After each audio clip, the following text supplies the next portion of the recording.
नमस्कार सबाइके केमन आছেন আপনারা সবাই आशा करी ভালোই আছেন আমিও ভালো আছি। তো বন্ধুরা এই ভিডিওটা হচ্ছে মাজুলির ভিডিও। এই ভিডিওটা আমরা যে কিছুদিন আগে গিয়েছিলাম ঘুরতে তখনকার। তো আমি এক্সট্রিমলি সরি সবাইকে, এই ভিডিওটা আগে আমি আপলোড করতে পারিনি। সেটার কারণ হলো আমার মোবাইল থেকে ভিডিওগুলো ডিলিট হয়ে গিয়েছিল। তো হাজব্যান্ডের মোবাইলে যে কিছু মাজুলির কয়েকটা ভিডিও ছিল সেগুলো আজকে তোমাদের সাথে শেয়ার করছি। তো আবারও আমি সবার কাছে দুঃখিত, সরি বলছি সবাইকে। তো দেখতে থাকো, পাশে থাকো, আর আশা করি ভালো লাগবে। আর যদি পারো একবার অবশ্যই ঘুরে আসো, তাহলে দেখতে থাকো। আগে যে দেখলে আমরা ব্রহ্মপুত্র দিয়ে যোরহাট থেকে ওদিক থেকে মাজুলিতে চলে এসেছি এখন। এটা মাজুলি, হ্যাঁ এটা মাজুলি, পৃথিবীর বৃহত্তম নদীদ্বীপ। পৃথিবীর বৃহত্তম নদীদ্বীপ মাজুলি। এটা যে কোনো মানুষের জানা নেই, সেটা হয়তো বলাটা ভুলই হবে, সবাই জানে মাজুলির কথা। আর এই কিছুদিন আগে মাজুলি একটা ডিস্ট্রিক্টেরও স্বীকৃতি পেয়েছে, এখন মাজুলিটা একটা ডিস্ট্রিক্ট। তো আমরা ওপাশ থেকে এপাশে চলে এসেছি, তারপর এখানে একটা ছত্রতে এসেছি। আর মাজুলিতে কি জানো, এখানে ছত্রের চরও বলতে পারো, অনেকগুলো ছত্র আছে এখানে। তো একটা ছত্র দেখে নিয়েছি আমরা, আর আশেপাশে অনেকগুলো ছোট ছোট দোকানও আছে। তো ছত্রটাতে প্রদীপ জ্বালিয়ে দিলাম। তো ভিতরে ভিডিও করা বারণ আছে, তো সেজন্যই আর পুরোটা ভিডিও করতে পারিনি, একটু করেছিলাম। তারপর ওরা এসে বললো যে না বন্ধ করো, তো বন্ধ করতে হলো। তো তারপর চলে এসেছি আরেকটা ছত্রতে। তো এই ছত্রটাও একটু ঘুরে ফিরে নিয়েছি। তো সেই যে বললাম না তোমাদের যে ভিডিওগুলো অনেকটাই ডিলিট হয়ে গিয়েছে, পুরো ভিডিওগুলো আর তোমাদের সাথে শেয়ার করতে পারছি না।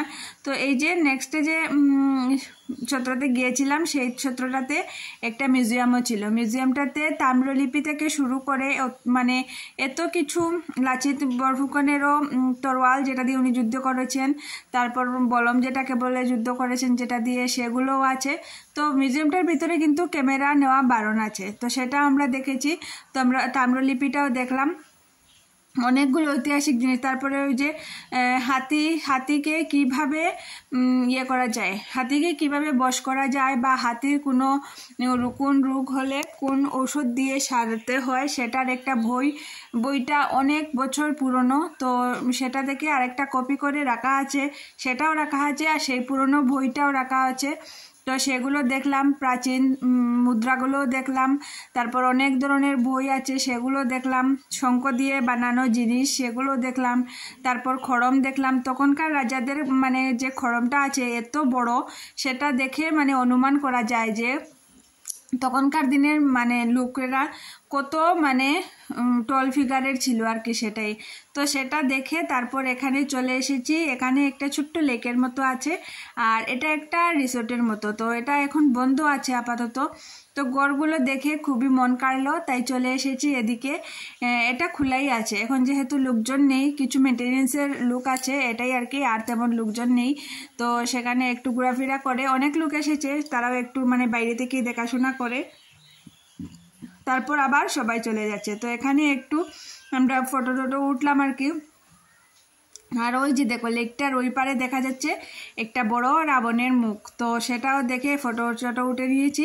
তো এবার দুপুর হয়ে গিয়েছে, দুপুর 2টা বেজে গিয়েছে। এবার চলে এসেছি একটা হোটেলে। তো যে দাদাভাইটার সাথে গিয়েছিলাম, সেই দাদাভাইটাও এসেছে আমাদের সাথে, যে দাদাভাইটার ঘরে আর কি আমরা থেকেছি, সেই দাদাভাইটার ও এসেছিল। তো আর এখানে দেখো, এখানে সব বেতের কাজের বেতের চেয়ারগুলো, বাঁশের চেয়ারগুলো, আর উপরে লাইটগুলো যে আছে বেতের, কি সুন্দর কাজ করা আছে সেগুলো। আবার কিন্তু আমাদের এখানে, আমাদের আসামে ধান খেতে যারা চাষি থাকে ওদের ঘরে দেখা যায়, ওটা ধান উঠানোর জন্য ওটা ব্যবহার করা হয়। তো ওটার মধ্যেই কি সুন্দর ডেকোরেট করে লাইট লাগিয়ে রেখেছে, খুব ভালো লাগছে। তো এখানে নিয়েছি আমাদের খাবার, অনেক ধরনের খাবার দিয়েছে, 2 ধরনের ডাল দিয়েছে, আলু মাখা দিয়েছে, স্যালাড দিয়েছে, একটা চাটনি দিয়েছে, একটা বেগুনের বড়া দিয়েছে, আর নিয়েছি মাছ। তো যাই হোক, খাওয়া দাওয়া শেষ করে চলে এসেছি আরেকটা ছত্রতে। এই ছত্রটার কিন্তু একটা মিউজিয়াম আছে। এই ছত্র আমরা যেহেতু বিকালবেলা এসেছি, তো ছত্রটা মানে মিউজিয়ামটা বন্ধ, না হলে তোমাদেরও দেখাতাম আর আমরাও দেখতাম। আমরাও খুব আনলাকি যে দেখতে পারিনি। এই ছত্রটাতে কি আছে জানো? এই ছত্রটাতে একটা সোনার ছাতা আছে।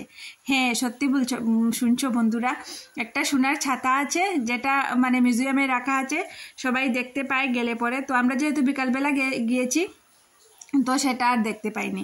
আর এই যে দেখো, এখানে গণেশের একটা এই যে বেলগাছটার নিচে একটা গণেশের প্রতিমূর্তি, সেটা মাটি দিয়েই মানে বানানো কে বলবো, সেটা কেউ বানায়নি, সেটা অটোমেটিক এই শেপটাই নিয়ে নিয়েছে। এই যে দেখো, তো এখানে সবাই গণেশ আছে বলে মানে। তো তারপর চলে এসেছি ওই যে ছত্রটা, ওই ছত্রটাতে আরেকটা কি মানে হিরে মণি মুক্ত দিয়ে জড়ানো একটা ড্রেস আছে রাজার। সেটা কিন্তু সবসময় বার করা হয় না, আগে মিউজিয়ামে নাকি ছিল, এখন মিউজিয়াম থেকে সরিয়ে রাখা হয়েছে ওই যে রাজটা এসবের সময়ে। তো সেটা বার করা হয়, দেখানো হয়। ওটা অনেক আগের কোনো এক রাজার হয়তো আছে। তো যাই হোক বন্ধুরা, এতটুকুই ছিল, তো এতটুকুই শেয়ার করলাম। নতুন ভিডিও নিয়ে খুব তাড়াতাড়ি আসছি।